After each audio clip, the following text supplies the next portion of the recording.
It's the Al Travis Show, and we're lucky to have our next guest on. He's Senator Mark Rand. Senator, how are you, my friend? I'm doing very well. How are things shaping up? Running out of time now. I haven't heard any real numbers going on. Where do we sit? I think this is the last week, your third deadline or something, right? Do you have Yeah. anything that has to be read by Friday, or it's dead in the water? Or We have a where are we at? variety of bills. They get very few bills of the things that I Okay. carry that the Democrats show any interest in, because they would be changing government and how we deliver services, and they have no interest in it. Okay, that's fair enough. Let's talk some big news this week and again today. Bobby Joe Champion, Senator Champion, the president of the Senate. Yep. Um, and this is all alleged. No one knows what really happened. He took a step down. He's on the ethics committee, and he asked them to give him some summary judgment whether he can do what he was doing. If I'm not mistaken, saying this wrong, Summary opinion. summary. Here's what basically has gone on. He knew a guy. This guy runs this. You'll have to tell me how this works too, if you understand it. This reverend runs a group that basically says, for money, we'll make sure the bad guys don't fight so much. Right? I mean, basically, that's what, right? We'll suppress the bad guys. They call it community policing now. Okay, but how do you interrupters. For $3 million is kind of what we're talking about. How many violent things did he interrupt? You know what I'm saying? Is there metrics for this, that on Tuesday some guy was going to fight somebody, so that was worth $100,000 and I stopped him? Yeah, and remember, they also got $750,000 annual contract from the city of Minneapolis for the same thing, in addition to the $3 million to Reverend McAfee. And if I'm not mistaken, it might be this guy, they walked into Minneapolis and said, hey, if you don't get this, there's going to be H to pay. If we don't, and so they said, okay, here's your check. So I don't know if it's extortion. I don't know these guys, but how many companies do we pay to make sure we don't have people fighting? Yeah, there's been a massive increase. I don't know all of them, but as a result of the George Floyd, remember in the whole theory of community policing. Well, if you could police your own community, wouldn't you already have done it? But the reality is it's getting in on the payroll through city of Minneapolis, and those are mostly diverted, at least at the local level, mostly diverted funds that would have gone to the police department.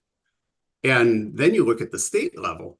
This is just another one of those nonprofit applications that was a direct appropriation. And Bobby Joe Champion, if you look at his bill composition of what he has, it's all feeding Minneapolis. And that's it. And it's all of these nonprofits and the violence interrupters, and this one happens to be, Bobby Joe's been the legal attorney for Reverend McAfee, and probably maybe allegedly a variety of other people. He's got an extensive background, but we'll see what this just turns up. It's not surprising to us, because when we talk about the nonprofiteer industry, and the Democrats feed that. And Al, you look in the House, there's probably 25 plus members who work for the very nonprofits for which they're writing grants for and or direct appropriations and voting on, and don't appear to have any qualms. And we're gonna have to find this out. I find it hard to believe that we don't have a law by now, and it's been a safe for quite some time, that says whether you can do this or not. But basically, allegedly, so he has. The reverend that runs this thing had an issue supposedly with some buildings that they weren't paying rent on, and they need to go to court on it. It was like $500,000, and Senator Champion was the legal counsel for that reverend, free of charge, pro bono. Yeah. But now I say to you, Senator, if you know the company isn't paying at least 4 rents and you're fighting for it, right, wrong, whether they want or not, I have no idea. You then slide them a $3 million deal because they're good with their money. And then this today's story is there's also $1 million put in there for them this session. Yes. That now, I presume if you take yourself off that committee, you're pulling that money out, right? I mean, they're going to say, well, I take that out of my bill because obviously it looks horrid. Much like they just did. It's not, I believe it's pulled out in the bill that's going, their omnibus bill. But it's not surprising, right? You have Senator Mohammed, Senator Fateh, a whole host of House members. I think they had one was $15 million.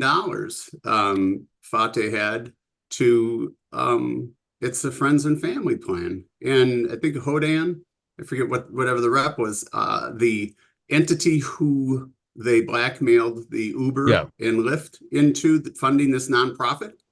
Her Yeah. father runs it.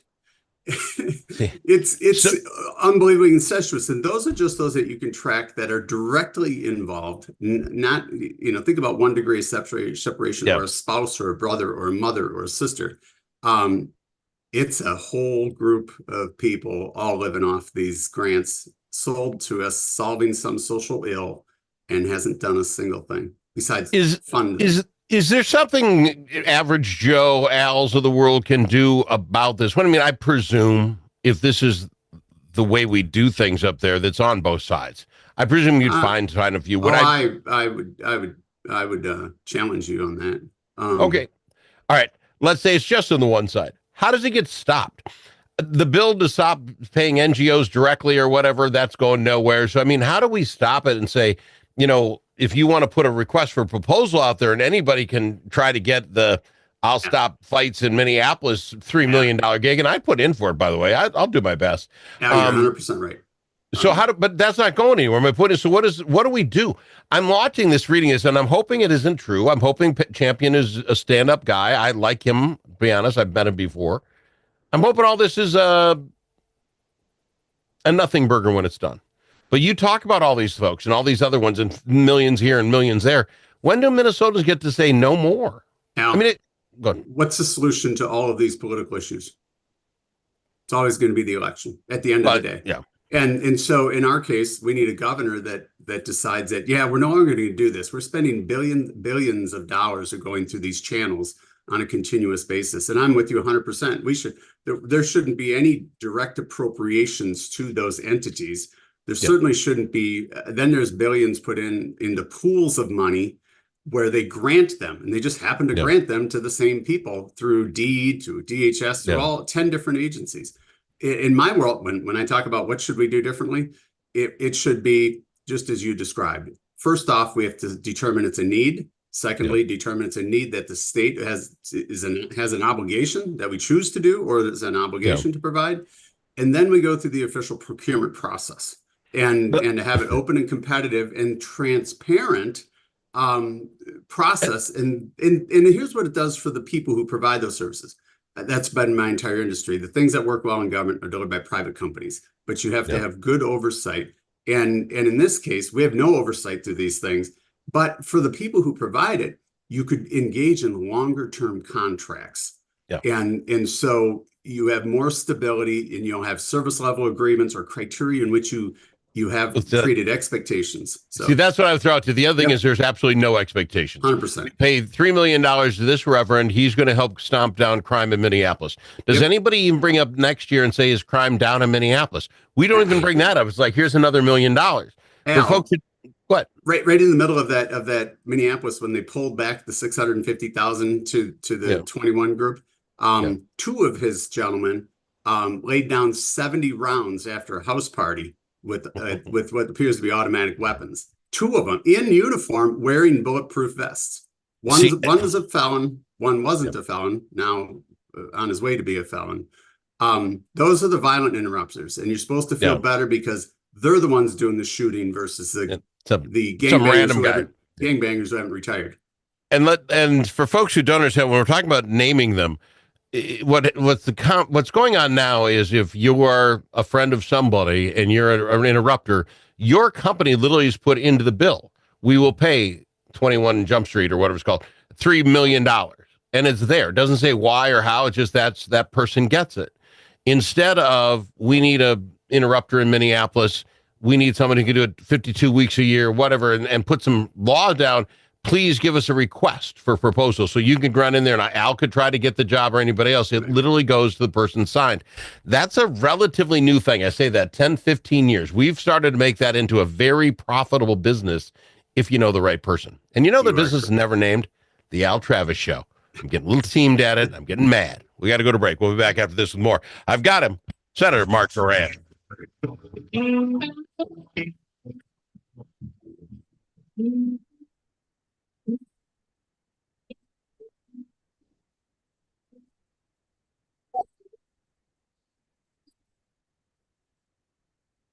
I've got him, Senator Mark Koran on the Al Travis Show. Love talking work with him. We got to get that thing fixed, sir. Other thing, the budget. Can you tell us? I'm a little confused. I know it's the difference in growth. My problem is I don't think most people follow along. Right. We had roughly a $54 billion budget 2 years ago. You throw another 17 on for the one-time spending. So we're right about $54 billion. We're talking the Senate wants to cut $2 billion. The House wants to cut $1 billion. The government going to cut $256 million. But, sir, every budget that I see or hear is somewhere in that $64 billion mark. I'm not a bright man, but that's about 20% over what we did 2 years ago, and yet everybody's trying to feed me a cut. Can we at least start talking to people like they're not idiots and talk around them?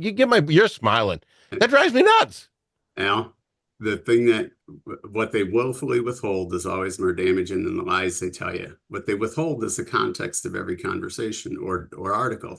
All media has done it. It starts with even just the general fund. Well, the general fund is X or Y. Okay, what does that mean? It means nothing to the average person. From an accurate perspective, it means everything because they believe that's our spending. Well, our general fund budget is $72 billion for this current biennium that we're in, passed in 2023. And it was $72 billion. So some one-time funding, that's what you're referencing. But at the end of the day, our total spending for this biennium is $130 billion. That's what we spend in Minnesota, $130 billion. The general fund is only the portion we appropriate as the legislature. And so then you get into the battle of, well, we're proposing $2.5 billion in cuts for this biennium and $2.5 billion in the next biennium to hope to fend off, to nullify the goal, try and slow the rate of increase. So that $2.5 billion cut is a cut in the increase of spending, not a cut in spending. It's a cut in the desired increase to spend. And so you still spent more, but $2.5 billion. And there's of course advantages to that when you have a governor and a Senate led by Democrats and the House split. Can you get to at least cut to try and peel back the spending? And I think we'll see that play out. Will there be a budget? I can't hardly see a budget by May 20th. When the governor's desire is to shift $500 million of the current expenses onto our counties. That would be another 5% increase directly onto the county levies, which wouldn't do anything for your roads and police and fire within your counties. And he's proposed $700 million cuts in nursing homes, elder services. Those are the things that when you get into these battles that frustrate the heck out of you, is he gets to paint that picture. He has the bully pulpit. So he knows we're never going to give those things up. We're not going to give it. Last biennium was $300 million and his proposed cuts to nursing homes. We weren't going to do it. So we burn our political capital to make sure we keep the vital necessary services for disabled children or elderly. And he gets in exchange, he'll get $500 million of crappy spending that doesn't address any of our core critical needs. And so that's continually how we're pitted against each other. But you're right, the dialogue, because half the people don't know that even voted for us, that don't know we're not sitting in Washington, D.C. as a state senator. So permission to explain this for my golf buddies. Yep. Al gets $50 a week from his loving wife to go to the golf course on Wednesday, buy a couple of beverages, tip the waitress well, maybe ordered some chicken wings. $50 every week. I love my life. But I bought a lottery ticket one of the pull-offs, and I won $150. So I was the king that day, right? I cashed that in. I bought drinks for everybody. I was tipping. I was the man because I had $200 that day. The next Wednesday, I go back and I tell the wife, people expect something out of me, hon. I need $100 this month because, it was a pretty big day last day. And my wife's, what are you talking about? That's more money. No, I cut the expected spending my friends expect. It makes no sense. You got the 71 because of 17 one-time money. Now to tell me that I got money left over, my wife would leave me in a heartbeat. Now I need $100 every Wednesday. You know what I'm saying? I'm sorry, was that too crude of a No, example? it's pretty simple. Your wife gave you $50, you hope she loves you. Then she promised you $75 next week, Yeah. and she only gave you $65, and you complained that you still got $15 more than last time, but you got $10 less than what she promised or what you expected. It's really simple. You just got to add a bunch of zeros to that, Al. But your one time, so you're the one thing that can confuse people though is you said, right, we had a $52 billion budget. There was a $19 billion surplus. That's the increase in spending up to $20 billion. A portion of that, half of it or less, was one-time spending. But a one-time spend will always have additional tails. It always increases spending as well, no matter what you spend it on. And a tail is an additional cost 2 years for forever. Yeah, you can get a new car, but down the road it's going to need oil changes. It's going to need this and that. They're obviously so. But that other was baked in, into the base spending. I have to fly. I'm out of time. I love you. The fact you come on the program and talk with us and lay it out for us, because again, I don't think a lot of folks get past the headlines, let alone if they do. The stories are all about saving money, and I'm like, I'm saving so much money, I'm dying here. I appreciate it. I can't. It's kind of like the old lady that bought cat food because it was on sale, half price. And they go, but you don't have a cat. But it was half price, for God's sake. I got to fly, my friend. Thank you for coming on the program. He is Senator Mark Koran of the Al Travis Show. More right after this.